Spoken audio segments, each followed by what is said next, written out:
Hello everybody, आज हम बात करने जा रहे हैं what are the documents that are required for tourist visa, जिसको हम विजिटर वीज़ा भी बोलते हैं। वीडियो को स्टार्टिंग से एंड तक पूरा देखना ताकि आपके जो भी डाउट्स हैं डॉक्यूमेंट को लेकर वो क्लियर हो जाए। ये वीडियो उनके लिए यूजफुल है जो कनाडा जाना चाहते हैं और अपनी फाइल खुद लगाना चाहते हैं। So let's begin.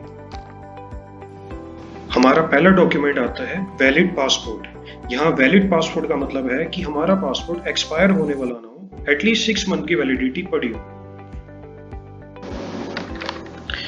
हमारा सेकंड डॉक्यूमेंट आता है लेटर ऑफ इनविटेशन, जिसको हम स्पॉन्सरशिप लेटर भी बोलते हैं। कौन आपको स्पॉन्सर कर सकता है? ये कोई भी आपका फैमिली मेंबर हो सकता है, आपका फ्रेंड हो सकता है, आपके रिलेटिव हो सकते हैं, कोई भी हो सकता है। लेटर ऑफ इनविटेशन बनाते टाइम हमें कुछ इनवाइटर्स की डिटेल लेटर ऑफ इनविटेशन में बतानी होती है और कुछ डॉक्यूमेंट्स है जो इसके साथ अटैच करने होते हैं। कौन कौन से डॉक्यूमेंट हैं जो हमें मतलब कि बताने होते हैं? पहला डॉक्यूमेंट है बैंक स्टेटमेंट। एटलीस्ट 3 से 4 महीने की बैंक स्टेटमेंट आप साथ लगाएं। दूसरा आता है सैलरी स्लिप। 3 से 4 महीने की सैलरी स्लिप आप लगाएं तो सफिशिएंट है हमारे हिसाब से। 3 से 4 महीने से ज्यादा की लगाने की आपको इनविटेशन लेटर में जरूरत नहीं है। थर्ड आता है आपका जॉब लेटर। जॉब लेटर क्या होता है कि भाई जो आपको वहां से स्पॉन्सर कर रहा है वो वाकई में आपको स्पॉन्सर जब कर रहा है तो वो वाकई में आपका एक्सपेंस उठा सकता है। आप जॉब लेटर लगा सकते हैं। अगर उनका अपना बिजनेस है तो आप बिजनेस लेटर लगा सकते हैं। अगर सपोज वो फ्रीलांसिंग कर रहे हैं तो आप ITR लगा सकते हैं, जिससे कि भाई प्रूफ हो जाए अगर वो आपको स्पॉन्सर कर रहे हैं वो कैपेबल है आपका एक्सपेंस उठाने के लिए। फोर्थ आता है उनकी पासपोर्ट की कॉपी। आप उनकी पासपोर्ट की कॉपी भी आप लगा सकते हैं। फिफ्थ आता है सिटीजनशिप या PR कॉपी, मतलब कि अगर वो वहाँ के रिस्पेक्टिव कंट्री में PR होल्डर हैं या मतलब कि सिटीजन है तो कोई प्रूफ उनकी वहाँ की आइडेंटिटी जो आप इनवाइटर की डिटेल साथ में आप अटैच कर सकते हैं। अगर सपोज वहाँ पे कोई स्टूडेंट है, वो वहाँ पे वर्क परमिट पे है, अपने पेरेंट्स को बुलाना चाहता है, वहाँ पे रेंट पे रहता है, तो लीज एग्रीमेंट दिखा सकता है जिसमें भाई प्रूफ हो जाए कि वो वहाँ पे रहता है। तो एड्रेस प्रूफ है कि आप इनवाइटर की डिटेल आप लगा सकते हैं। थर्ड और मेन डॉक्यूमेंट है proof of funds. Proof of funds हम मेनली 2 रीजन से लगाते हैं। पहला, हमें कैनेडियन गवर्नमेंट को ये बताना होता है कि भाई हम आपके कंट्री में आ तो रहे हैं, हमारे पास क्या प्रूफ है कि भाई हम आपकी कंट्री में रुकेंगे, स्टे करेंगे, हमारे पास फंड है। कहने का मतलब सिंपल वर्ड्स में ये है कि हम कैनेडियन गवर्नमेंट पे बोझ नहीं बनेंगे, हम अपने एक्सपेंस खुद उठा सकते हैं। सेकंड मेन रीजन ये है कि भाई हम इसमें बताते हैं प्रूफ ऑफ फंड्स में कि भाई हम हमारी होम कंट्रीज में हमारे क्या टाइज हैं, हमारे वहाँ कितनी नेटवर्थ है, क्या मतलब कि क्या इन्वेस्टमेंट है हमारी।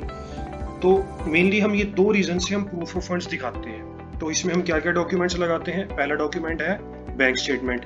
एटलीस्ट 4 मंथ्स ओल्ड आपकी बैंक स्टेटमेंट होनी चाहिए, कम से कम 4 महीने पुरानी आपकी बैंक स्टेटमेंट होनी चाहिए।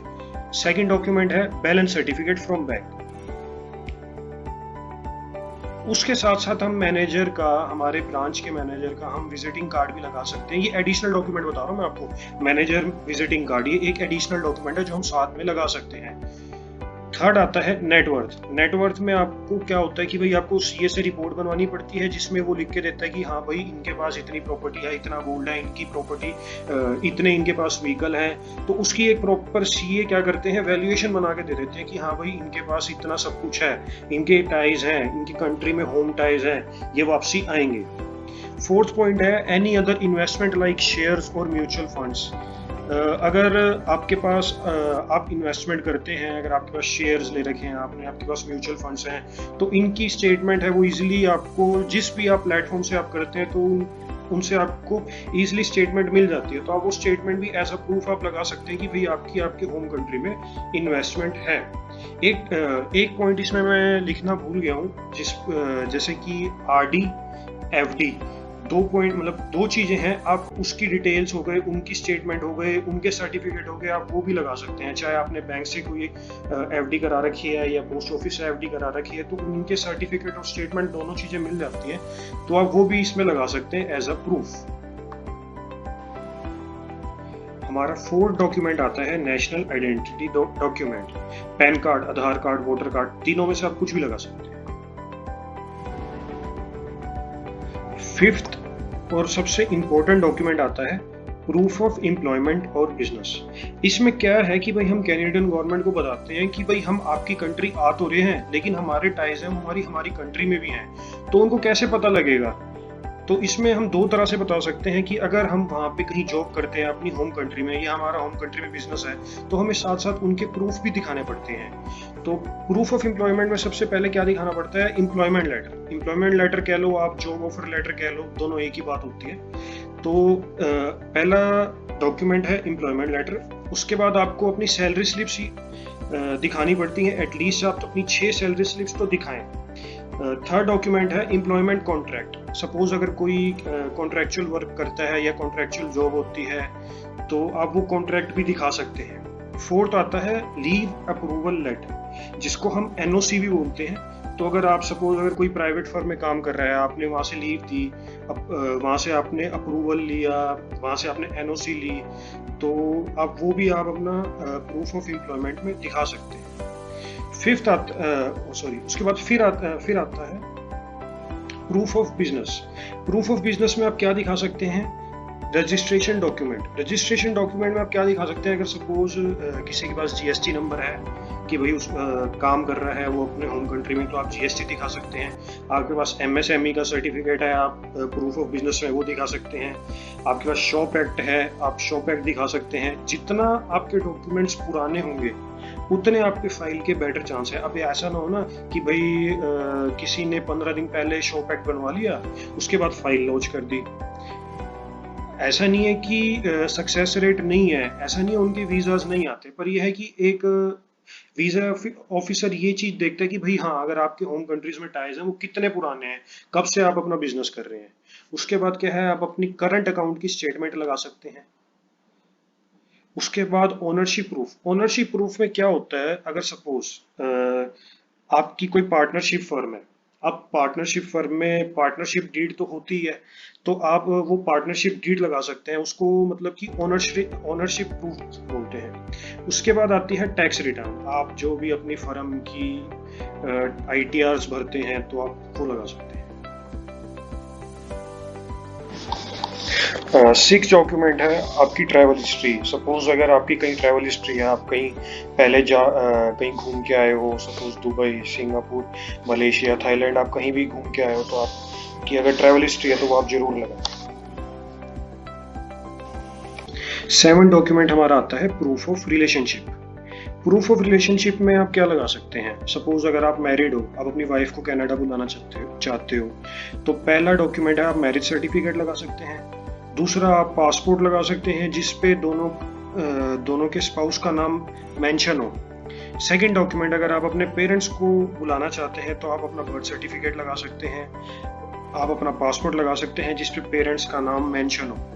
उसके बाद आप एफिडेविट बनवा सकते हैं कोर्ट से, आप फोटोज दिखा सकते हैं, कम्युनिकेशन रिकॉर्ड दिखा सकते हैं, या और भी कोई डॉक्यूमेंट जो आपका है, आपका रिलेशनशिप जो जस्टिफाई कर सके, तो आप वो दिखा सकते हैं। 8th और लास्ट डॉक्यूमेंट है हमारा ट्रैवल आइटनरी, जिसको हम पर्पस ऑफ विजिट भी बोलते हैं, जिसको हम स्टेटमेंट ऑफ पर्पस भी बोलते हैं। इसमें हम क्या क्या लिख सकते हैं, क्या क्या डॉक्यूमेंट्स हम लगाते हैं। पहला डॉक्यूमेंट है cover letter. Cover letter state करता है आपने सपोज अगर आप कनाडा जा रहे हो, आप कनाडा कब जा रहे हो, किस दिन जा रहे हो, वापसी कब आओगे, वहां पे जाके आप क्या करोगे। कवर लेटर में 3 ऐसी चीजें हैं जो आपको बतानी होती है, जो मेन चीजें हैं, सबसे मेन चीजें आपको, ये 3 चीजें आपको कवर लेटर में आपके बतानी होती है। डिटेल में हम डिस्कस करेंगे बाद में, आपको मैं सिर्फ एक बार ऊपर से ब्रीफ बता रहा हूँ। सबसे पहली चीज होती है आपके पर्सनल टाइज, आपकी कंट्री में क्या पर्सनल टाइज है।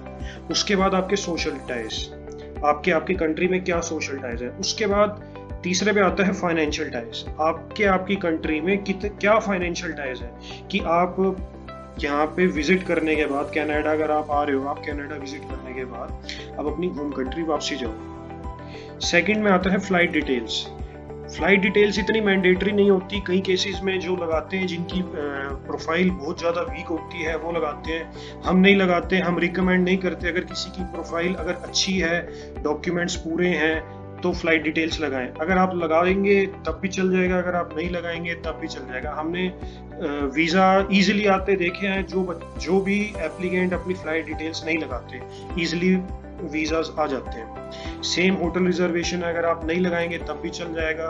अगर सपोज आप किसी इवेंट में जा रहे हो तो आप उसकी डिटेल्स लगा सकते हैं। दोस्तों, ये थी हमारी आज की वीडियो, जिसमें हमने जाना कि हमें क्या क्या डॉक्यूमेंट्स चाहिए होते हैं टूरिस्ट वीज़ा के लिए।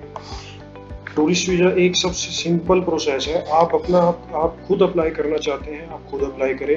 आप हमारे थ्रू अप्लाई कराना चाहते हैं, आप हमें कांटेक्ट कर सकते हैं। हमारे नंबर नीचे दिए गए हैं। कोई भी इमिग्रेशन रिलेटेड क्वेरी हो, tourist visa, study visa, work permit या PR, कोई भी क्वेरी हो, आप हमें कांटेक्ट कर सकते हैं।